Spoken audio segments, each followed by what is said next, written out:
కావాల్సిందే. పోనీ రాముడి గుణాలని, రాముడి పౌరుషాన్ని, రాముడి మానవత్వాన్ని, రాముడి సామాజిక స్పృహను గొప్పగా ప్రపంచానికి చాటిన వాళ్ళు ఎవరా? ఎవరు? వాల్మీకే కదా. గొప్పగా ప్రపంచానికి చాటిన వాళ్ళు ఎవరు చెప్పండి? రామాయణం రాసిన వాళ్ళు ఎవరో చెప్పండి. వాల్మీకి రామాయణం లేకపోతే రాముడి చరిత్ర ఎవరికి తెలుసో చెప్పండి. వాల్మీకే కదా. వాల్మీకిని మన తెలంగాణలో పోయే కదా, బీసీనే కదా, అక్కడక్కడ ఎస్సీలో ఉన్నారు కదా. పోనీ బీసీ సమాజం అనుకుందాం. నేనంటున్నా వాల్మీకుడు రాముడి గురించి ప్రపంచానికి తెలియక ముందే అందరు తెలిసేలాగా చేసింది వాల్మీకి అయితే, నా బీసీ ప్రజలకు సంబంధించిన వాళ్ళు ఎందుకు పూజారులు ఉన్నారు రామ మందిరాల్లో? రాముడు యుద్ధం చేసే సమయానికి సీత జాడ కనుక్కోనేలాగా ప్రోత్సహించింది, తెలుసుకున్నది, వీళ్ళని కాపాడి ప్రయత్నం చేసింది మన జాంబవంతుడు కదా, దళితుడు కదా, మాదిగల ఆరాధ్య పురుషుడు కదా కదా.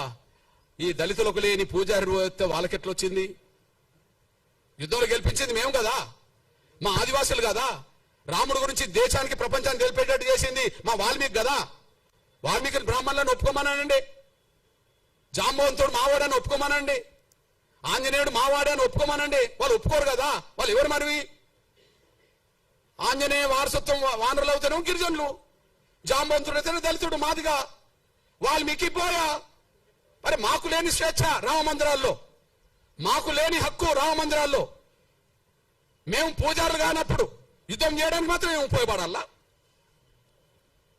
యుద్ధం చేయడానికి ఉపయోగపడాలా? సాబతుకులు ఉన్న వాళ్ళని కాపాడడానికి ఉపయోగపడాలా? యుద్ధంలో గెలిపించడానికి ఉపయోగపడాలా? చరిత్ర రాయడానికి ఉపయోగపడాలా? కానీ రామ మందిరాల్లో పూజలు చేయడానికి ఉపయోగపడమా మేము? మా దళితుల్లో, గిరిజనుల్లో, బలహీన వర్గాల్లో ఐఏఎస్ ఆఫీసర్లు అవుతాను కదా. ఈ దేశ రాష్ట్ర కేంద్ర ప్రభుత్వ సర్వీసులో ప్రధానంగా బ్యూరోక్రాట్స్ అంటే ఎవరంటారు? ఐఏఎస్ఏ కదా కదా. మరి దళిత గిరిజన వర్గాలకు చదువుకుంటే ఐఏఎస్లు అవుతాను కదా, పూజారులు గారా? పూజారులు గారా అంటున్నా నేను.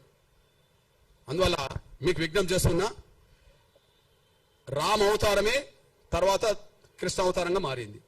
రాముడు కృష్ణుడు వేరువేరు కాదు కదా. రాముడి కాలంలో రాముడు, కృష్ణుడి కాలంలో కృష్ణుడు. కానీ రాముడే చెప్తాడు కదా, నేను మరో జన్మలో కృష్ణుడికి వస్తాడని చెప్పి. మన నమ్మకం, మన విశ్వాసం, మన నమ్మకం, మన విశ్వాసం. నేను అంటున్నా, కృష్ణుడు ఎవరా? కృష్ణుడు మా యాదవ, మా బీసీ బిడ్డే కదా. వరుసకు మాకు బావవుతాడు, వరుసకు మాకు బావవుతాడు కాదని చెప్పానండి. వరుసకు మాకు బావవుతాడు కాదని చెప్పానండి.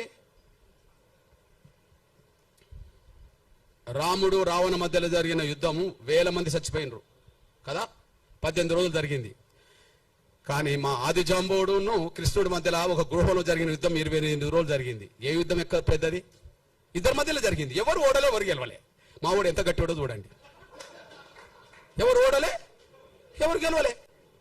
లాస్ట్కు మా ఓడు అనుకుంటాడు జాంబవుడు, అరే నీ అమ్మ, ఈ దేశంలో, ఈ ప్రపంచంలో నన్ను ఓడించేటోళ్ళు ఎవరై ఉంటారంటే, ఓహో రాముడి కాలంలో నేను అడిగాను, రాముడితో యుద్ధం చేస్తాను అన్నప్పుడు, ఇంత మనం చేసుకున్నాం కదా రాముడి యుద్ధం, నీకు ఈ జన్మలో వద్దు కానీ నీకు వచ్చే జన్మలో కృష్ణుడు ఏర్పడితే అప్పుడు నీకు ఏదో రకంగా యుద్ధం చేద్దాంలే అని అంటే, ఇంతకాలం నాతో యుద్ధం చేస్తున్నాడు అంటే ఆయన రాముడే అని చెప్పి, నువ్వు దేవుడి అవతార పురుషుడు కాబట్టి నాతో ఇంత యుద్ధం చేసావు అని చెప్పి మళ్ళీ కాంప్రమైజ్ అయ్యి మళ్ళీ రాముడు ఆ కృష్ణుడికే కదా మా జాంబవతిని మా అక్కనిచ్చింది.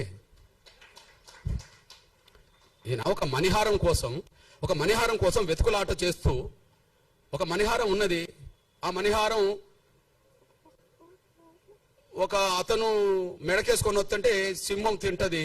జాంబవంతుడు ఆ సింహాన్ని తీసి చంపి ఇది తీసుకొచ్చుకుంటాడు, బిడ్డకు దగ్గర ఆడుకుంటుంటది ఆ వస్తువు. ఈయన వెతుకుతూ వస్తుంటాడు. వెతుకుతూ జాంబవంతుడు కనిపిస్తాడు. జాంబవంతుడు కృష్ణుడి మధ్యలో యుద్ధం జరుగుతుంది. 28 రోజులు జరుగుతుంది. గుహలో జరుగుతుంది.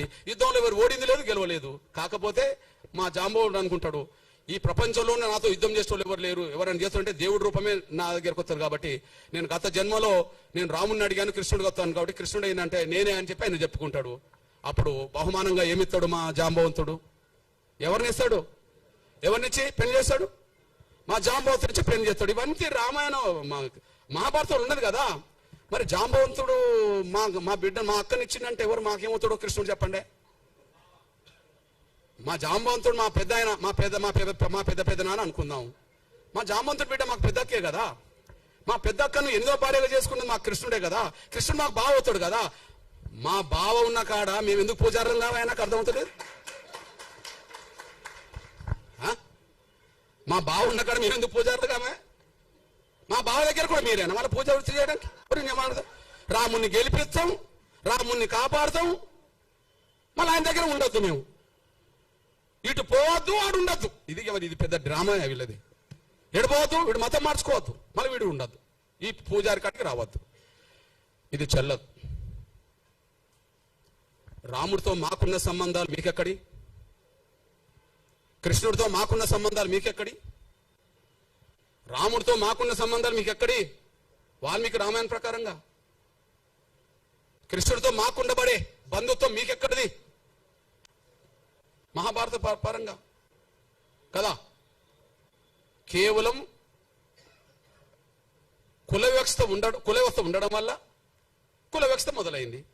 కుల వ్యవస్థ ఉండడం వల్లనే కుల వ్యవస్థ మొదలైంది. రాముడికి కులానికి సంబంధం లేదు అంటున్నాం కదా. మరి ఎట్లా వచ్చిందో దాన్ని తొలగించుకోవాలి కదా. కృష్ణుడికి కులానికి సంబంధం లేదన్నాం కదా, మరి ఎట్లా వచ్చిందో తొలగించుకోవాలి కదా. ఆ కుల వ్యవస్థ ప్రభావం మన దేశాన్ని ముంచింది కదా, అఖండ భారత లేకుండా చేసింది కదా, ఉన్న భారత కూడా లేకుండా పోయింది కదా. ఈ కుల వ్యవస్థను ఇంకా కొనసాగితే ఇంకో 100 ఏళ్లకు ఉన్న భారత ఉంటుందని గ్యారంటీ లేదు కదా. ఇది చెప్తున్నాను ఆయన, అది ఆలోచించుకోండి. నిజం ఎవరన్నా అనుకోండి, నా అభిప్రాయం ఇది. అందువల్ల ఇది రాజ్యాంగ విరుద్ధమైన తీర్పు, రాజ్యాంగ విరుద్ధమైన ఆర్డర్. ఓకే, ఇది వివక్షతో కూడిన తీర్పు, వివక్షతో కూడిన ఆర్డర్. ఇది ఆర్టికల్ 25, ఆర్టికల్ 14, 15 ప్రకారం రాజ్యాంగ విరుద్ధం తీర్పు. పోనీ అంబేద్కర్ అభిప్రాయానికి విరుద్ధం, కమిషన్లో కూడా విరుద్ధం కదా.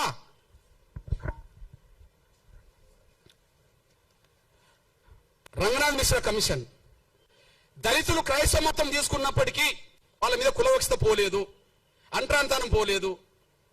దళితులు కులవక్షత దళితులు క్రైస్తవ మతం తీసుకున్నా రంగనాథ్ మిశ్రా కమిషన్ రిపోర్ట్ ఇచ్చింది కదా, కేంద్రం వేసిందే. అదే సమయంలో ఇది 2007లో వేస్తే సతీష్ దేశపాండే కమిషన్ రిపోర్ట్ కూడా ఉన్నది. సతీష్ దేశపాండే కమిషన్ రిపోర్ట్ కూడా ఉన్నది, 2008లో వచ్చింది.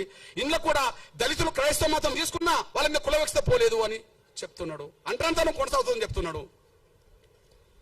ఇది కమిషన్ల అభిప్రాయానికి వ్యతిరేకం, కేంద్ర ప్రభుత్వం వేసింది. ఇది రాజ్యాంగం ప్రకారంగా రాజ్యాంగానికి వ్యతిరేకం. ఆర్టికల్ 25కి 14, 15